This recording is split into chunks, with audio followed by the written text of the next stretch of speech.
જી નમસ્કાર, હું TR Jadav TR એજ્યુકેશનમાં ફરીથી એક નવા વિડીયોમાં તમારું સ્વાગત છે. મિત્રો, જીએસઆરટીસી દ્વારા હેલ્પરની જે ભરતી જાહેર થઈ છે, આ હેલ્પરની ભરતીની તૈયારી માટે અમારી ચેનલમાં ફ્રી વિડીયો લેક્ચર સિરીઝ શરૂ કરવામાં આવી છે, જેમાં ટેકનિકલ અને નોન ટેકનિકલ બંને પ્રકારના હેલ્પરના સિલેબસ પ્રમાણે વિડીયો બનાવેલા છે, જે ડેલી બેઝ પર અપલોડ કરવામાં આવે છે, જે તમારી આવનારી એક્ઝામમાં ખૂબ જ ઉપયોગી સાબિત થશે.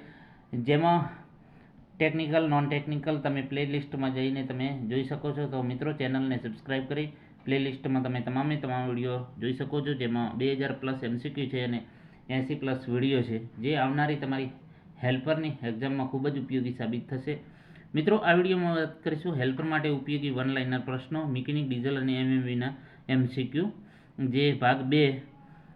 આગળ આપણે અગાઉ ભાગ 1 25 પ્રશ્નોની ચર્ચા કરી, જે તમે પ્લેલિસ્ટમાં જઈને જોઈ શકશો. તો ચાલો મિત્રો, સ્ટાર્ટ કરીએ. 26મા નંબરનો પ્રશ્ન: નીચે પૈકી ખાલી જગ્યાએ સૌથી હળવું અને સૌથી અસ્થિર પ્રવાહી બળતણ છે.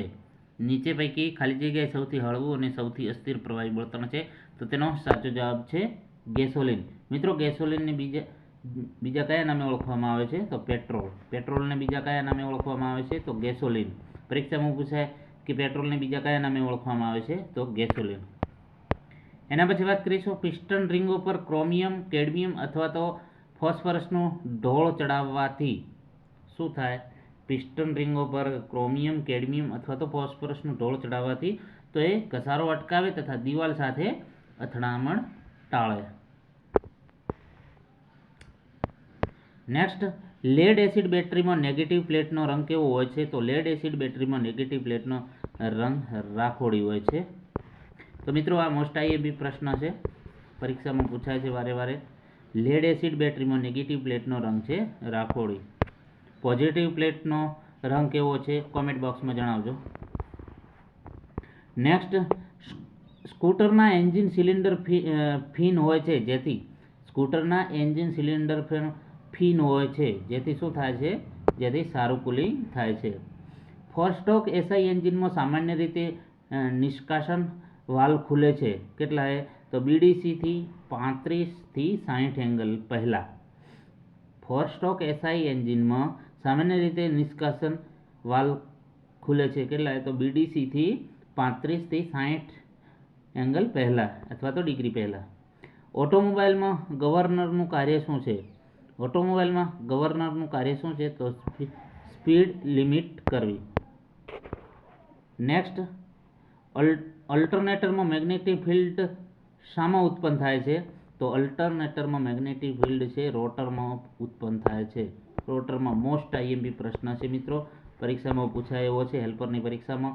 તો અલ્ટરનેટરમાં મેગ્નેટિક ફિલ્ડ શામાં ઉત્પન્ન થાય છે? તો રોટર. ક્લચની જગ્યા ટ્રાન્સમિશન અને ખાલી જગ્યાની વચ્ચે હોય છે. તો ક્લચની જગ્યા છે ટ્રાન્સમિશન અને એન્જિન વચ્ચે છે. મોસ્ટ આઈએમપી પ્રશ્ન છે મિત્રો. એના પછી ટ્રેનમાં લગાવેલ બ્રેક સિસ્ટમ કઈ હોય છે? તો ટ્રેનમાં લગાવેલ બ્રેક સિસ્ટમ છે વેક્યુમ. કાર્ય એટલે બળ ઇન્ટુ અંતર, ફોર્સ ઇન્ટુ ડિસ્ટન્સ. વધુ પડતા કોન્ટેક્ટ બ્રેકર ગેપના પરિણામે શું થાય છે? તો વધુ પડતા કોન્ટેક્ટ બ્રેકર ગેપના પરિણામે એડવાન્સ ટાઈમિંગ થાય છે. પેટ્રોલ એન્જિનમાં ગવર્નિંગ પદ્ધતિ કઈ છે? તો જથ્થો ગવર્નિંગ થાય. એના પછી વાત કરીશું યાંત્રિક કાર્યક્ષમતા શોધવા કરવામાં આવતો મોર્સ ટેસ્ટ નીચે પૈકી કયા એન્જિનમાં કરવામાં આવે છે? તો મોર્સ ટેસ્ટ છે મલ્ટી સિલિન્ડર એન્જિનમાં કરવામાં આવે છે. ફોર્સ ફીડ લુબ્રિકેશન પદ્ધતિમાં વધુ પડતા ઓઇલ પ્રેશરથી બચાવતું સાધન કયું છે? તો રિલીફ વાલ્વ. મોસ્ટ આઈએમપી પ્રશ્ન છે મિત્રો, પરીક્ષામાં પૂછાય એવો છે. એના પછી વાત કરીશું વાહનનો વ્હીલ બેજ એટલે ફ્રન્ટ અને રિયલ એક્સલ વચ્ચેનું અંતર. મોસ્ટ આઈએમપી પ્રશ્ન છે મિત્રો. વાહનનો વ્હીલ બેજ એટલે કે ફ્રન્ટ અને રિયલ એક્સલ વચ્ચેનું જે અંતર છે એને વ્હીલ બેજ તરીકે ઓળખવામાં આવે છે. અલ્ટરનેટરમાં આઉટપુટ કંટ્રોલ ખાલી જગ્યાથી થાય છે. તો અલ્ટરનેટરમાં આઉટપુટ કંટ્રોલ વોલ્ટેજ રેગ્યુલેટરથી થાય છે. મોસ્ટ આઈએમપી પ્રશ્ન છે. ઓટોમોબાઈલ બેટરીમાં પોઝિટિવ પ્લેટોની સંખ્યા તો નેગેટિવ પ્લેટો કરતાં એક ઓછી હોય. ઓટોમોબાઈલ બેટરીમાં પોઝિટિવ પ્લેટોની સંખ્યા નેગેટિવ પ્લેટો કરતાં એક ઓછી હોય. જ્યારે એમ પૂછે કે નેગેટિવ પ્લેટોની સંખ્યા, તો નેગેટિવ પ્લેટોની સંખ્યા પોઝિટિવ કરતાં એક વધુ હોય. એક્ઝોસ્ટ નોઇઝ ઘટાડવા વપરાતું સાધન કયું છે? તો એક્ઝોસ્ટ નોઇઝ ઘટાડવા માટેનું સાધન છે મફલર. મોસ્ટ આઈએમપી પ્રશ્નો છે મિત્રો, આ નોટબુકમાં લખી રાખજો, જે તમારી આવનારી એક્ઝામમાં પૂછાઈ જશે. ટાયરના પરિઘ પરના ખાંચાઓ, તો ટાયરના જે પરિઘ પરના ખાંચાઓ શું કરે છે? તો સ્કીડિંગનું જોખમ ઓછું કરે છે. મોસ્ટ આઈએમપી પ્રશ્ન છે મિત્રો. એન્જિનનો સ્ટ્રોક એટલે શું છે? તો કે ટીડીસી અને બીડીસી જે વચ્ચેનું અંતર છે એને એન્જિનનો સ્ટ્રોક તરીકે ઓળખવામાં આવે છે. કમ્પ્રેશન રિંગ ક્યાં ફિટ કરાય છે? તો કમ્પ્રેશન રિંગ છે સ્કર્ટના ઉપરના ભાગમાં ફિટ કરવામાં આવે છે. ક્લચ પેડલ દબાવવાથી શું થાય છે? તો પ્રેશર પ્લેટ ફ્લાયવ્હીલથી દૂર થઈ જાય છે. ક્લચ પેડલ દબાવવાથી જે પ્રેશર પ્લેટ ફ્લાયવ્હીલથી દૂર થઈ જાય છે. બ્રેક બિલ્ડિંગ કરવાથી સિસ્ટમમાં શું થાય છે? બ્રેક બિલ્ડિંગ કરવાથી સિસ્ટમમાંથી હવા દૂર થાય છે. મોસ્ટ આઈએમપી મિત્રો પ્રશ્ન છે. એના પછી કોન્ટેક્ટ બ્રેકર પોઈન્ટ ખાલી જગ્યાનો બનેલો હોય છે, તો કોન્ટેક્ટ બ્રેકર ટંગસ્ટનનો બનેલો હોય છે. લુબ્રિકેટિંગ ઓઇલનો મુખ્ય ગુણધર્મ કયો છે? તો લુબ્રિકેટિંગ ઓઇલનો મુખ્ય ગુણધર્મ છે સ્નિગ્ધતા, જેને વિસ્કોસિટી ઇંગ્લિશમાં કહેવામાં આવે છે. વિસ્કોસિટી કહેવામાં આવે છે ઇંગ્લિશમાં. એના પછી વાત કરીશું ડિટોનેશનની એક અસર છે.